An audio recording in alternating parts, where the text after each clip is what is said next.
I think it takes some kind of wisdom to invite many people to come and teach different traditions, and I think it's really nice that they did it. I think, secondly, to see the effort that's been put in here is a good example.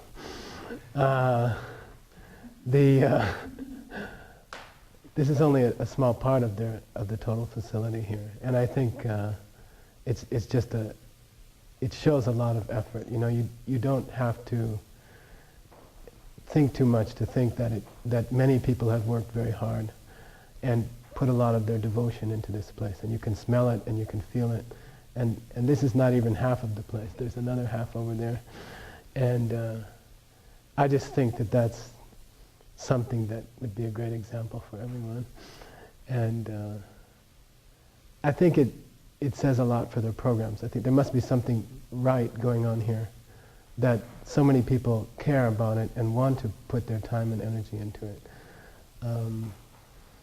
So I think it'd be worth thinking about and studying, you know, what's happening that's so good and so right, that so many people want to make these efforts and make this beautiful place. It's not like in a major cosmopolitan center, you know. So not only is it a lot of effort to do it, but people are traveling a long way to make those efforts. And it means there must be something going on here which is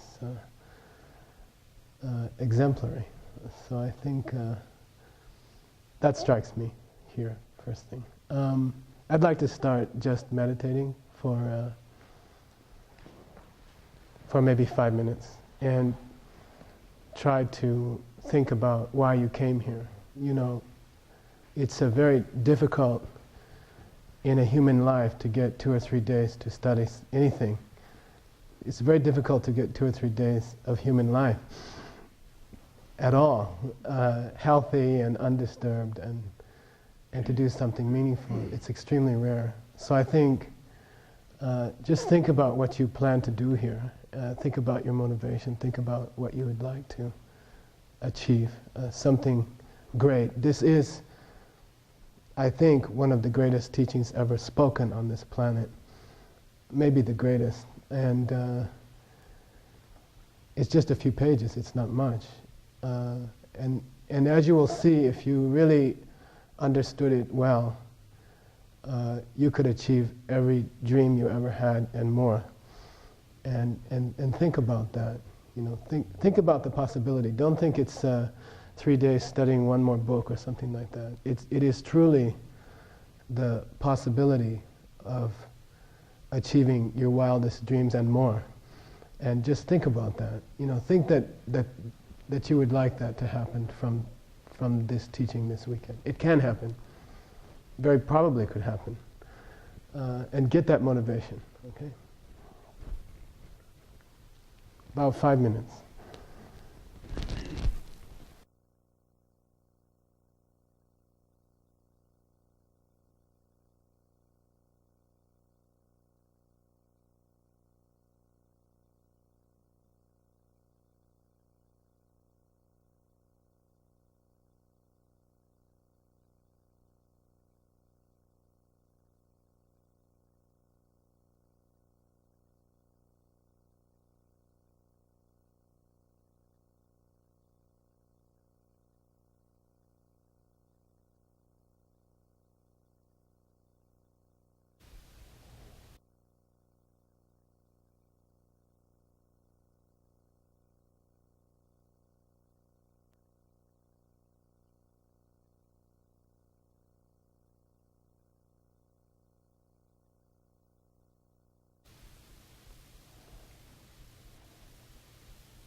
We'll do a short prayer.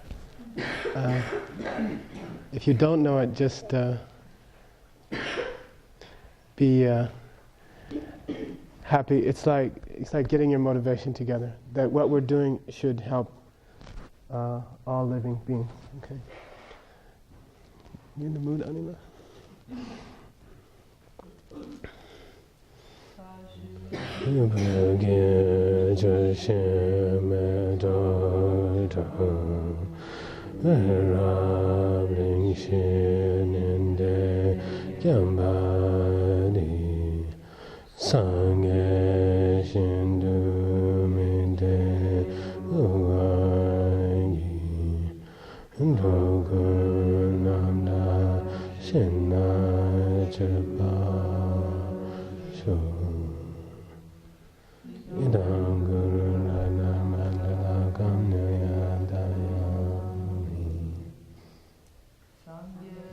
Chenan Zoki Shonanga Chanju Badu Dani Kyabsuji Dagi Cheshegi Besana Ki Dola Penshi Sangye Dubasho Sangye Chedan Zoki Shonanga Chanju Madu Dani Kyabsuji Dagi Cheshegi Sanamgi Lola Penche Sangye Lubasho Sangye Chedan Zogi Chonama Chanju Badu Dani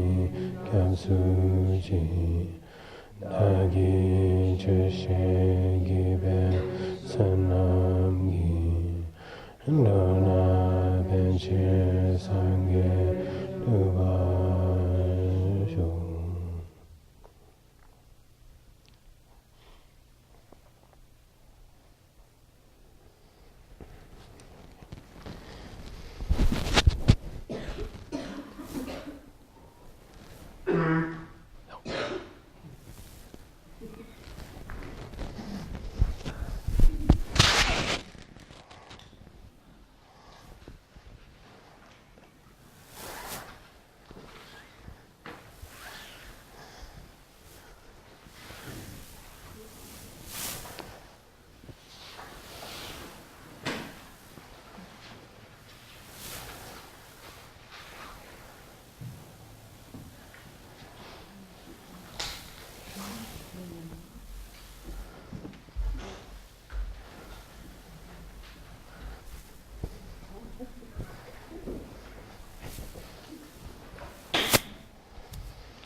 Good.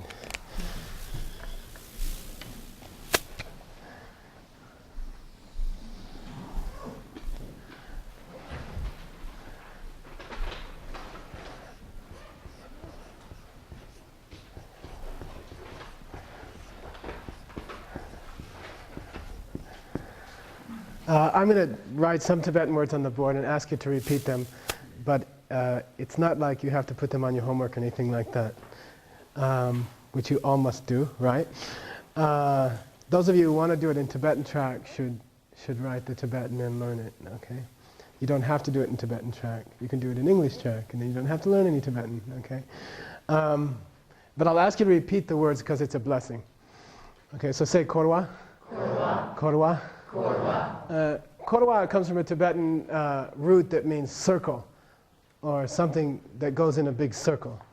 And that's the Tibetan word from samsara in Sanskrit. Samsara means the circle of suffering. And it's life as we know it, okay? Life as you know it is korwa. What is that like? I was going to draw a big junk, you know. Something like that, you know. I mean, life as you know it. What is it like? I mean, it's just a lot of trouble, a lot of suffering.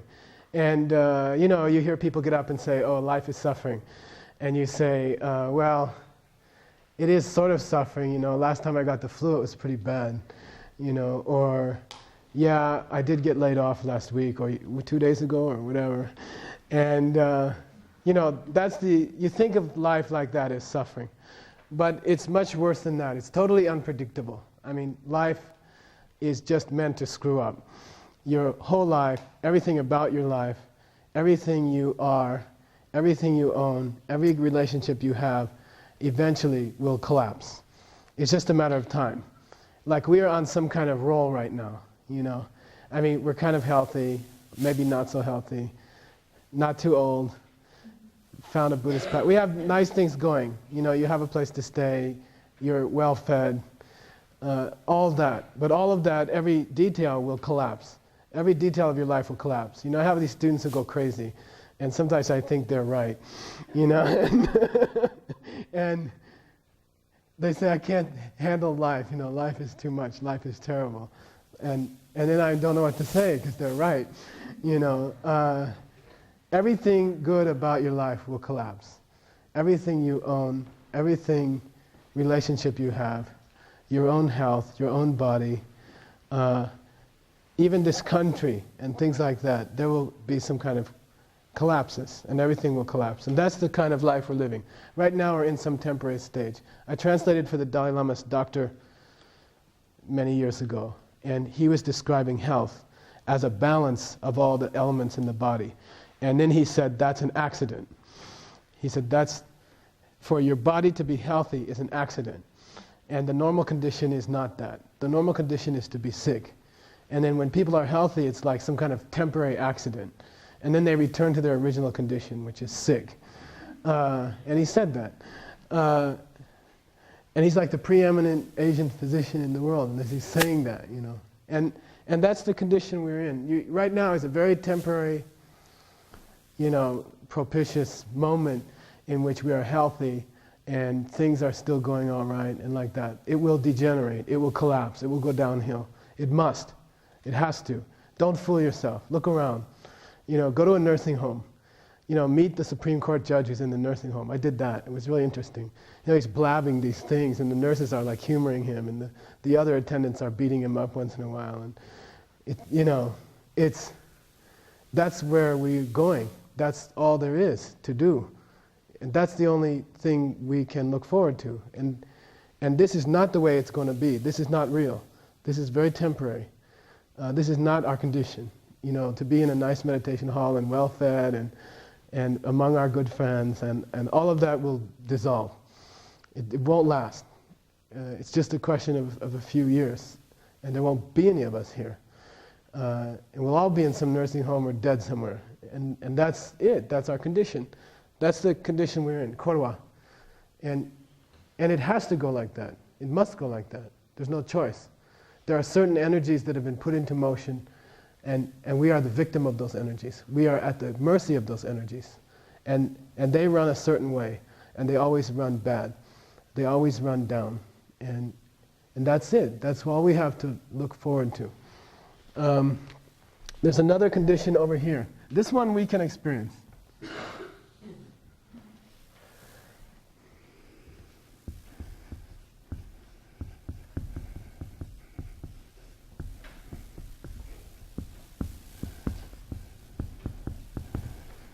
Say Sangye. Sangye. Sangye. Sangye. Sangye is Buddhahood. Buddha paradise. Total paradise. There's no junk, okay? Just clean, white. And total happiness. Total bliss. All of those other conditions finished. No body to get sick and old. No confusion, no stress, no screwed up relationships. No losing your house or your friends, no sickness, no getting old, no losing your energy, no troubles at all, no traffic jams, no taxes, nothing. Just total pure happiness, total pure bliss. Body is changed completely. Body is totally different. Body is like made of light. Everything in your world is pure, total happiness and light. And everyone around you is the same. And and everything is perfect ecstasy. That's a sangye. That is a condition which supposedly we can reach. Okay, that's a total other side of the coin. And I'm not going to try to convince you that it's possible. I'm just saying there is such a state. I mean, if the Buddha was right, and if all those books were right, and all those thousands of years of teachings are right, then there is a thing called sangye, sangye kikopang, that we can reach. There is a state like that. Okay. Then there's this very narrow tunnel.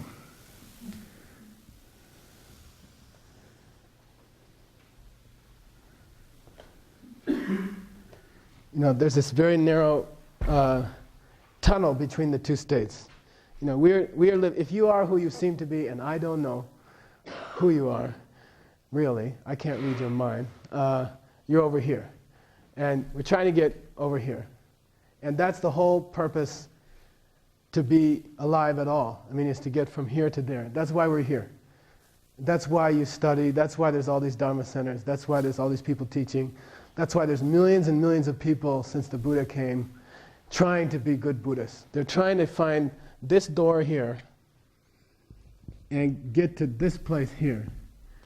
And all of the temples and all of the statues and all of the teachers and all of those books and books and books and books, all of the thousands of years of people trying, studying, building places, meditating, all that stuff is just to get from here to here.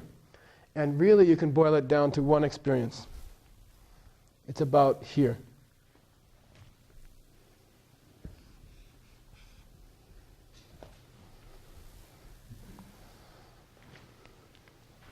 You have to get to here.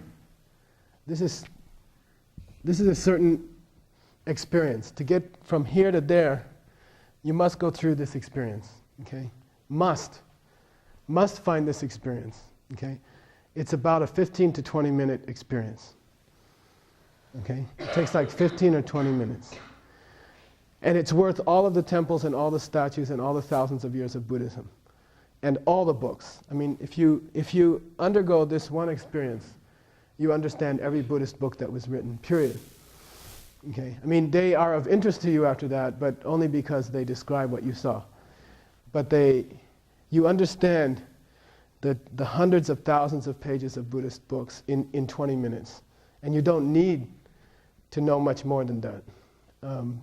So really all these classes, all these buildings, all these thousands of years of effort, all these millions and millions of dollars that people have spent since Buddha was here, all these centers around the world, all these people building, trying to do things, writing books, teaching, everything boils down to 20 minutes. And when you do it, you'll know. Okay, and that's the seeing emptiness directly. Okay? That's the direct perception of emptiness. Seeing emptiness directly. Okay, must get there. I mean, your whole life's activity, 50, 60 years, whatever you're going to live. I don't know how many days, 15,000 days? I forget. Something like that. Multiply that, 300,000 hours of life. Something like that. It boils down, if you can get into this thing for 20 minutes, that's all you need. That justifies being alive. And that's the only thing that justifies being alive. You have to get there. We have to encounter some kind of instructions that can get us to get that to happen. And it's difficult, or else it would have happened more often. It's very difficult to have that happen. It seems like big deal, 20 minutes, but extremely difficult to get it to happen. There are many, first of all, there's not many instructions on how to get it to happen. Among all those instructions, the ones that are the canon are all correct and they can be followed. And if you follow them, you'll get there. But a lot of them are very difficult to read. They're difficult to read, difficult to understand. The Prajnaparamita is 100,000 verses long. That's supposed to be the smallest one that the Buddha taught.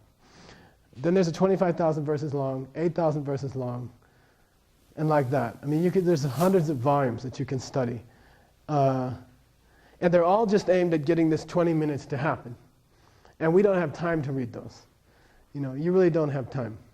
But your whole life should be aimed at trying to get these 20 minutes to happen. And it's just trying to find somebody or some way or some book or someone to explain it to you how to do it, and then to do it. And then your life has meaning. Once you reach, by the way, according to Buddhism, this situation has occurred for time with no beginning. You can prove it. It takes time to prove it. Some of you have gone through that proof. Basically, your past lives, your mind in the past is beginningless. Okay, you have been here for zillions of years. You have been through everything. You have seen everything. You have been everything. Over and over and over again. Your mind is beginningless. And this condition has lasted for beginningless time. All the way up to this state of seeing emptiness directly, we can't tell how much longer you will suffer.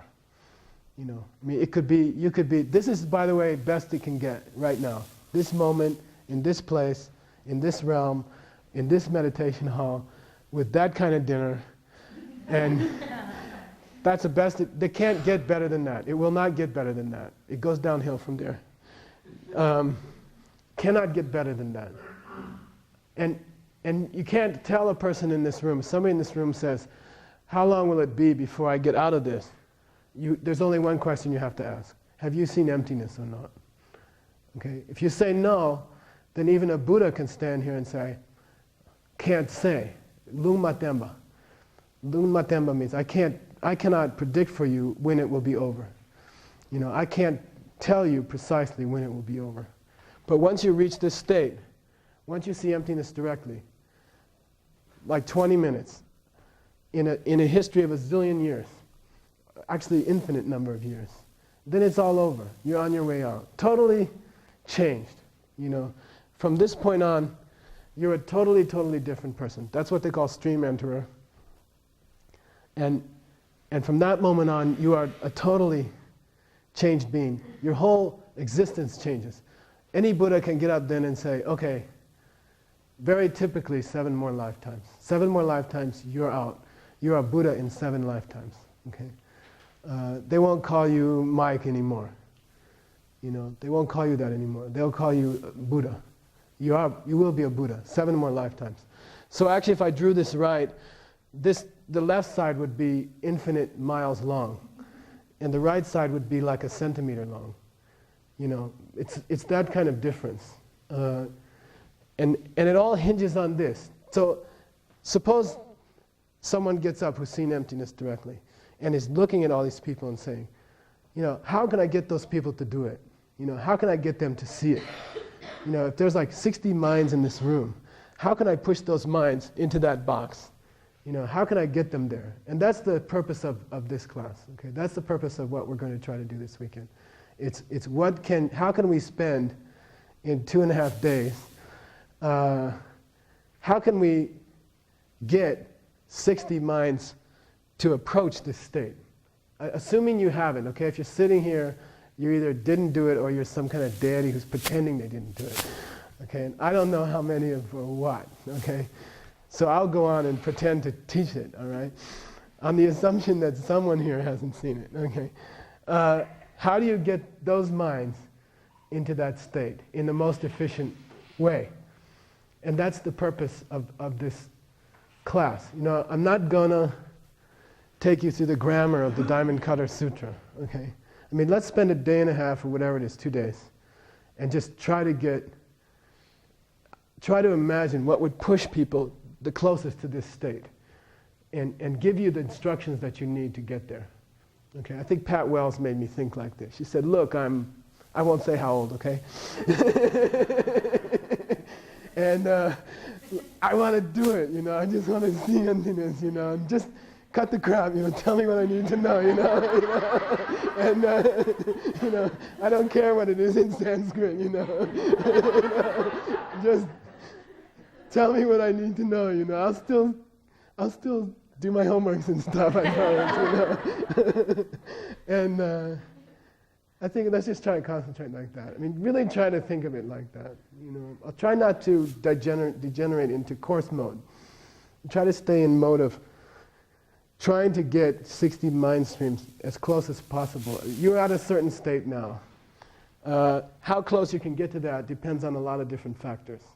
If you're sitting in this room, I would say you have kelwa. Kelwa means you have some kind of goodness, some kind of seed in you that can take you to that state.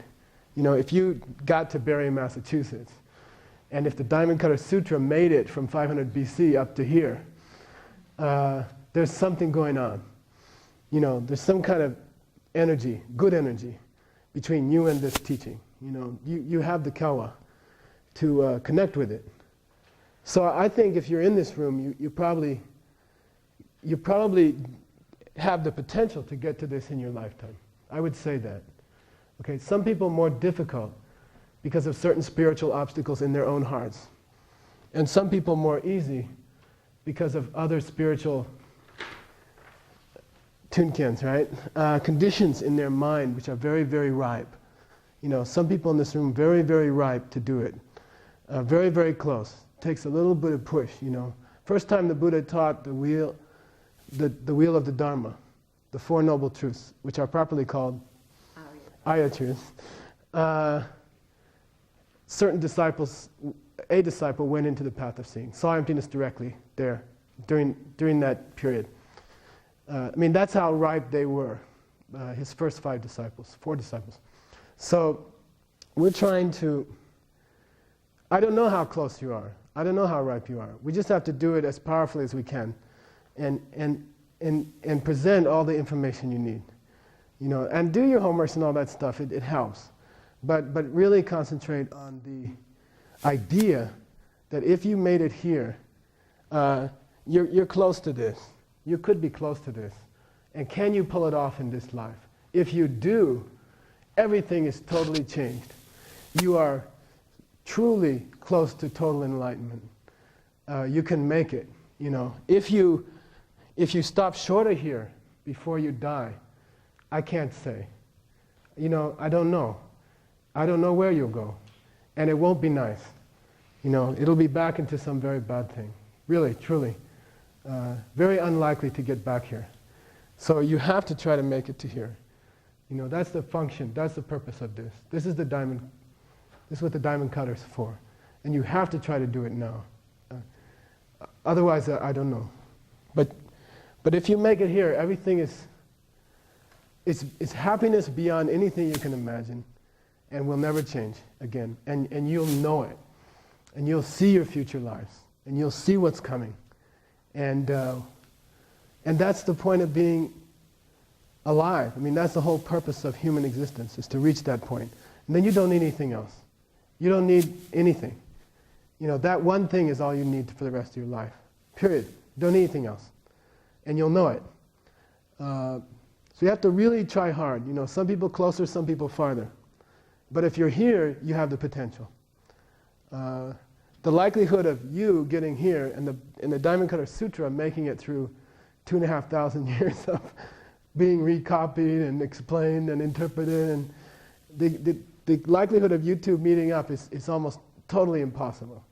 If you're here, you have the potential. I believe that. And you know, it's nice to be friends. It's nice to have a nice class. It's nice to know each other. But we have work to do. You know, we have to get here. You have to get here before you die. The rest is going to just fall apart. You know, there is no future for the rest of it. I like the nice classes we have, and I like everyone who's in the class, almost. and it's nice. It's very nice. And I love to build monasteries and have projects and stuff like that. But the point is to get to here. The point is to get human beings to here, to get human minds to here. So you have to really concentrate. You know, and if I get started on Sanskrit, you say, wait, could we go on to seeing emptiness, you know? All right? Try to concentrate. You must pull it off. You don't know how much time you have. We don't know. We don't know how much longer that these conditions can last. Assume that they can't. You know, assume the worst. And do what you have to do. Okay, so we'll work on that. Okay, what are we talking about?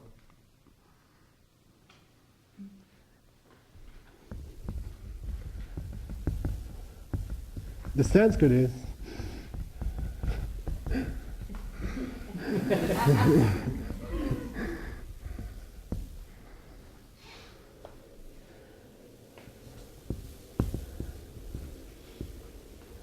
Well, let's skip the Sanskrit right now. Okay.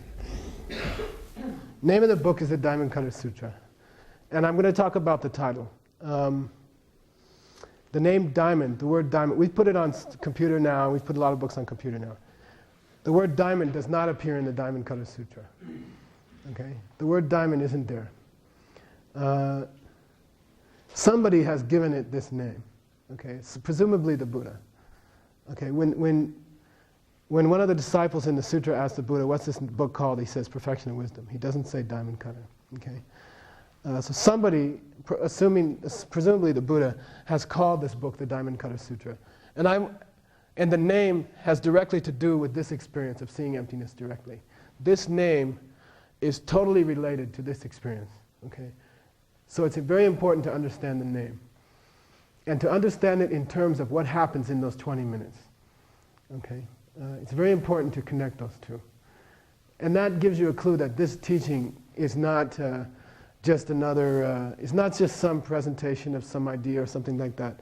It's presenting a roadmap or instructions, like when you open a box and there's a little what do you call it? But shorter.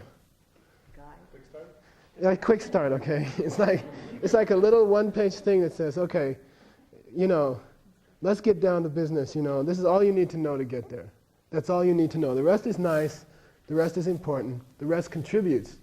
But this is all you really need to know. And the title itself is giving you that information.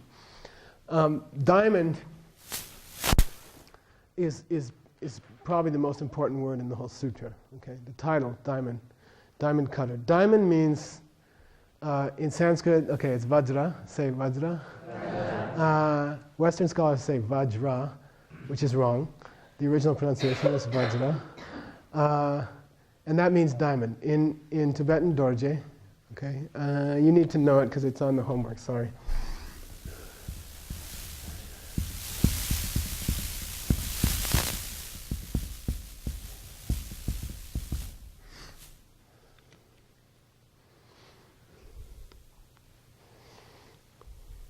Do means stone. J means Lord or King. Dorje means the King of Stones, which is a diamond. Okay? Why is the book called The Diamond Cutter? What's a diamond got to do with anything? On the day that you see emptiness directly, the direct perception of emptiness, by the way, which has to be in a state of deep meditation. Okay, there's a certain level of meditation that you must be in to see emptiness directly. Your mind has to be in a certain state of meditation to see emptiness directly. That's the only reason to practice meditation. All the meditation that's ever done by any Buddhist in the whole world, hours and hours, days and days, years and years, has but one goal, that your mind is prepared for this moment. Okay? There's no other goal to all that. That's the only goal for that. To keep you calm. Calm about what? Dying? Getting old? Getting sick? Losing everything you own?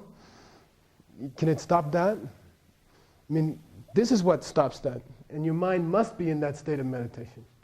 Must have reached that state. You cannot see emptiness unless you are in that state of meditation. All the meditation that's ever practiced by any Buddhist in the world has one goal, which is to get you to this box. And you must be in that state of meditation. Okay? In a state of deep meditation, which we'll talk about later, you see emptiness directly. It takes about 20 minutes. We'll talk about the experience later. During that time, you cannot be aware of any other object except emptiness. Okay? You cannot have any other sense, perception, or even any thought. You cannot frame a thought during that moment, during the direct perception of shunyata. There's only the direct perception of shunyata, because it's ultimate reality. Every other object that you've ever had in your brain is not ultimate reality. Emptiness is a higher reality. Everything else that you've ever experienced, every thought, every object, everything you've ever been able to ever think of is not ultimate reality. at this point, you see ultimate reality directly. It's a higher and a different kind of reality. And you cannot perceive at that, during that 20 minutes, you cannot be aware of this, of all this kind of reality, or even of thoughts. It's very interesting. During that 20 minutes, you cannot think to yourself the most basic thought you would guess to think, which is what? Hey, I did it! I saw emptiness! You know, you can't even think that. You're just in the direct, it's called chula chushakpa, pouring water into water. You just see emptiness directly, and that's all. Then you come down, and you come out of it. And some of the people here have heard it, but I'm going to pretend you didn't hear it at all, okay? It's useful. Certain experiences happen to you. If you saw emptiness in the morning, let's say around 10 o'clock, then for the rest of the day, until you go to sleep, a certain standard experiences happen to you. Realizations. I like to call it popcorn. It's like, the whole day is like that. In 5 minutes on that day, you get more understandings than in your whole life. You know, in every 5 minutes. I mean, something's happening with the brain. It's like all these connections are being made. And you have all these high spiritual realizations just popping off like that in your mind all day long until you go to sleep. It's just happening like that. All of those realizations can be included into 4 categories. And those are called the 4 Arya truths, okay? They mistranslated as 4 noble truths. Noble is a mistake. It's a translation of the Sanskrit word Arya, Tibetan word Pakpa, which means a person who has seen emptiness directly. It should have been called the 4 truths which a person who has seen emptiness directly knows. I mean, that's what noble means. That's the mistake, okay? I hope it gets fixed. You can call them 4 Arya truths or 4 Pakpa truths, or in English, the 4 truths which are understood directly by a person who has seen emptiness directly and by no one else. Okay, I can stand up here all day. His Holiness is going to go to LA and teach the 4 noble truths. And I can stand up here all day and talk about them. You will not understand them directly. You cannot understand them directly. Only a person who's seen emptiness directly knows the 4 noble truths. And that happens in the period after that direct experience. It happens during that day. We're going to talk about that tomorrow evening. So by the way, if you don't make it to any other class, make it to the afternoon. What time is that? 2 o'clock? Yeah. Must come to that. Okay. If you don't come to anything else, or if you're going to skip out on one, don't skip that. Okay. That's a description of that day. All right. You must hear that. But one of the thoughts you have during that day is, in fact, it happens what we call jetobyeshi, which is in the immediate period after seeing emptiness directly, as opposed to when you're walking around dinner time or something like that, is that your mind is struggling to find some kind of metaphor for what you saw. Your mind is like searching to find something in the world which is close to what you saw. And the mind comes up with diamond. Okay? The diamond is the closest thing in the regular world to describe emptiness. It's the closest thing for a person who's seen emptiness directly, and you ask them, what's it like? They would say, I guess a diamond is the closest thing I can think of. Okay? And that's why diamond is here. That's why the word diamond is in this title. Okay? And that's why the word diamond or vajra or dorje is all over Buddhism, Tibetan Buddhism, is only because of that. That's the meaning of that. It is the only meaning of that. So why diamond? First thing is this. There's 3 reasons. Okay? 3 reasons why a diamond is relevant. First one is that a diamond is totally clear. All right? A diamond has a perfect crystalline structure, and if there was a diamond wall between you and me, like 3 feet thick, well, first of all, we'd all be rich and we could build a lot of diamond centers. Secondarily, if there was no light reflecting off of it, you could not see it. Okay, if there was a diamond wall between you and me here, diamond is so perfect that you could not see it. Okay, it's not like glass. Like you turn glass on This way, it looks clear. If you turn a piece of glass on end, all you see is that you see green, because there's some impurities in the glass, and if there was a glass wall between us, it would look a little green or something like that.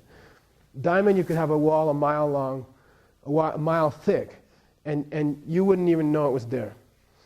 Okay, what's that got to do with emptiness? Every object in the world has its own emptiness. Okay, every single object in the world, a thought, or physical objects, or things which are neither physical nor thoughts, which are like personality, persona, those things, all of those objects have their own emptiness. Every object in the universe has its own emptiness. And we'll explain more about that. Every object has an ultimate reality attached to it. Every object has its own ultimate reality. They have been around you all your life. Since the first moment you were aware of anything, those objects which you perceived had their own emptiness, and you had never seen one. Okay? If you are who you seem to be, and I don't know, again, I'm going to pretend that you are, okay? Every object has its own emptiness. You have been surrounded by emptiness. You have never seen it. It's bizarre. Okay? I mean, emptiness surrounds you. Every object around you has its own emptiness, and you have never seen it. Cannot see it. It's like pure diamond. It's like walking through a world with a corridor, and you're always in the corridor, and you're not even aware that there's diamond around you all the time. I mean, it's like that. Emptiness is like that. You are surrounded by ultimate reality at all times. Everything about you has its own ultimate reality, and you never perceived it, never saw it. If you saw it, you would be on your way to Buddhahood, extremely close to Buddhahood.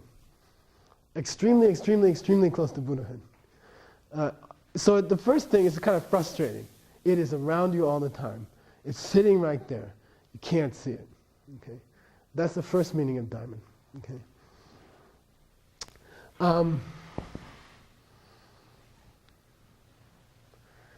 The second meaning is it's ultimate. Okay? It's totally ultimate. You can't find the longest thing in the universe. You know, find the longest thing in the universe, and I will add an inch, and it won't be the longest thing in the universe anymore. You know, find the shortest thing in the universe. There's no such thing, because we can cut it in half and make two shorter things. Find the hottest thing in the universe. There's no such thing, because it can get 1 degree hotter. You know, find the lousiest person in the world, and I'm sure you'll find someone worse. Okay, their ultimates don't exist. Okay, when you think of the word ultimate, ultimate means the longest, the baddest, the bluest, the worst, you know, the best, the longest, the shortest, the tastiest. There's no such thing. You can't even, your mind cannot even conceive of it, because there ain't any. There are no ultimates in our lives. There's nothing that you can say is the most anything. No such thing. But diamond is very close. Diamond is extremely close. Of all the objects in the universe, diamond comes the closest to being ultimate. Okay, why? Just physically, it is the hardest thing in the universe, period. There is nothing that can scratch a diamond. Okay, you can break a diamond. I can tell you, because I'm in the diamond business. We break them all the time, by accident. It's expensive. You can crack them. You can shatter them. You can drill them with a laser. But nothing in the universe can scratch a diamond. There's no known object in the universe. The next hardest thing is 10,000 times softer. Okay? There's nothing that comes close to a diamond. Diamond is totally unscratchable. How do you cut a diamond? You find another diamond. They have ultimately hard and ultimately soft. I mean, they have slight difference in grain, and you have to just line it up just perfect, and then you can, if you work really hard, you can rub the diamond down. And sometimes it takes a whole day to rub one side down. If you find the hardest direction of one diamond and the softer direction of another one, sometimes you just can't do it and you have to throw the diamond out. Nothing can cut it. Nothing can scratch it. So diamond is ultimate. Diamond is the closest thing in the physical world to something ultimate. Okay? And think about it. You know, go home tonight. Homework assignment number 5. Try to think of something ultimate. There ain't anything. Okay? I mean, you can theoretically think, ultimate screw-up is supposed to be samsara, okay? Abhidharma says that, 3rd chapter. You know, ultimate lousy is our life, you know? Okay, that's an ultimate. But generally, you can't find an ultimate. There isn't any ultimate. Physical world, the bluest thing, the brownest thing, the longest thing. Diamond is the closest, okay? And your mind will grasp onto diamond. The day that you see emptiness directly, you come out of it, your mind will think diamond, diamond, you know, diamond. Even if you never had any interest in diamonds, suddenly you'll take some great interest in diamonds. You'll want to be around diamonds. It'll become a very important part of your life. You will know that you have to be around diamonds. Okay? Third thing is that when you take a diamond and smash it, every sliver of that diamond, in Tibetan it's called dorje segma, every little piece of the diamond is pure diamond. Okay? Every molecule of diamond is totally pure diamond. It's very interesting. You can smash a diamond into 1,000 pieces, and every little piece of the diamond is as pure as the whole diamond. Okay? What I'm trying to say is that no matter in the world where you find a diamond, they're all totally, exactly the same thing. Okay? They're all pure. Their structure is perfect. I don't know exactly how it is. It's an octahedron, you know, and the way that the carbon atoms join, and the way they're structured, is totally perfect. And every diamond in the world has that same structure. Okay? Some are pure and some are less pure. I mean, they all basically have some impurities, but on the whole, they all have a perfect structure. Every diamond is perfectly, absolutely pure and perfect. The structure of them is perfect, physically perfect. What's that got to do with emptiness?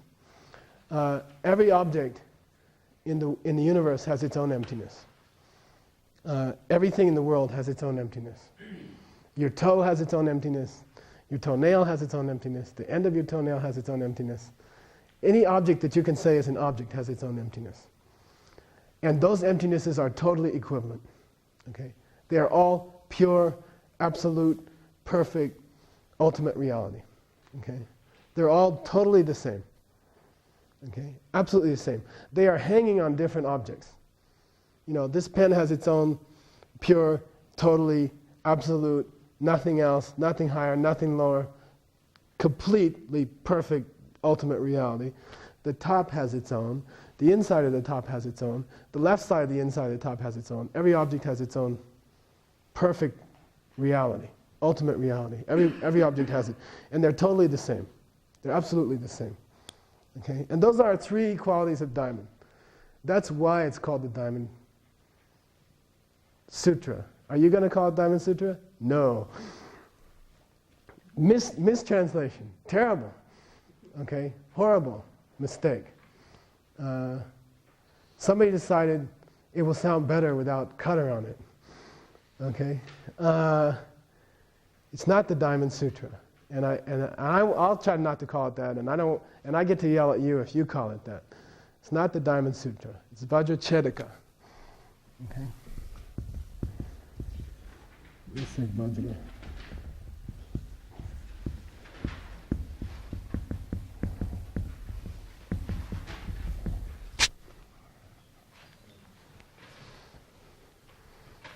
The Vajra is the diamond part, the Chedika is the cutter part. In Tibetan,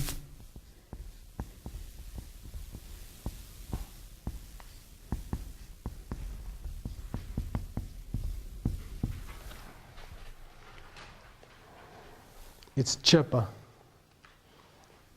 Okay. Chedika is the Sanskrit. It's really Tzedika, if you want to get technical. Let's do that. No, leave it.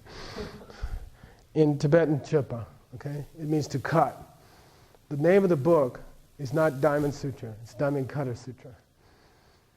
The Buddha didn't call it Diamond Sutra, and nobody else ever called it the Diamond Sutra until somebody translated it into English and decided it sounded better, I guess. Okay? It must be called Diamond Cutter. Cutter is extremely important. Why?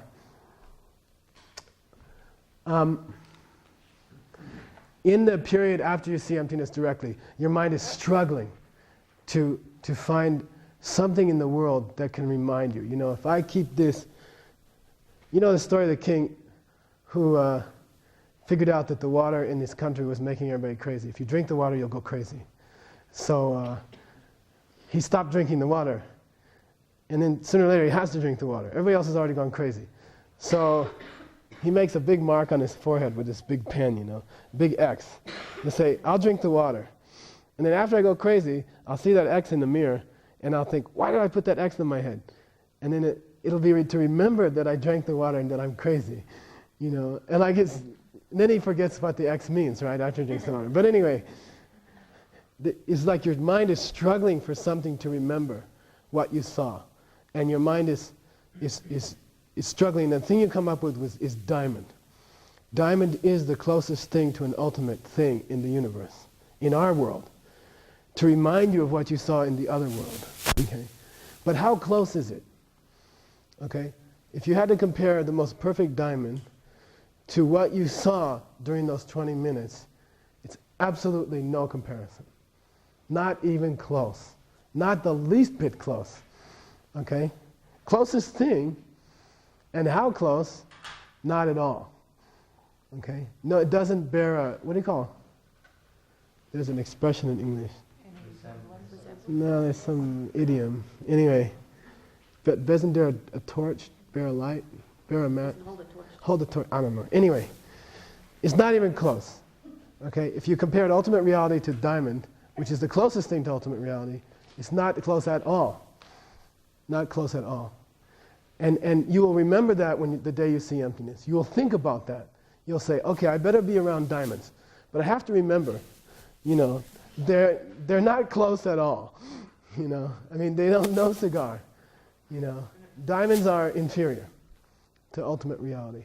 You know, if you're going to start a diamond company, after that, you might want to call it Close Diamonds or something, or Inferior Diamond Company, or something like that. You know, if you really wanted to remember, you know, what you saw, you would try to put something on your body or something to remember, something always to carry with you that you could remember, but it won't be close.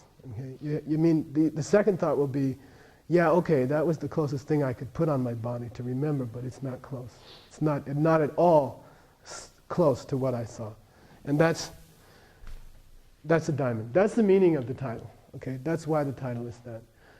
I'd like to take a break for about 10 minutes. So come back at about 5 to 9, and then we'll go for about 20 minutes after that or something, okay? So, is there any kind of goodies? Okay. Please.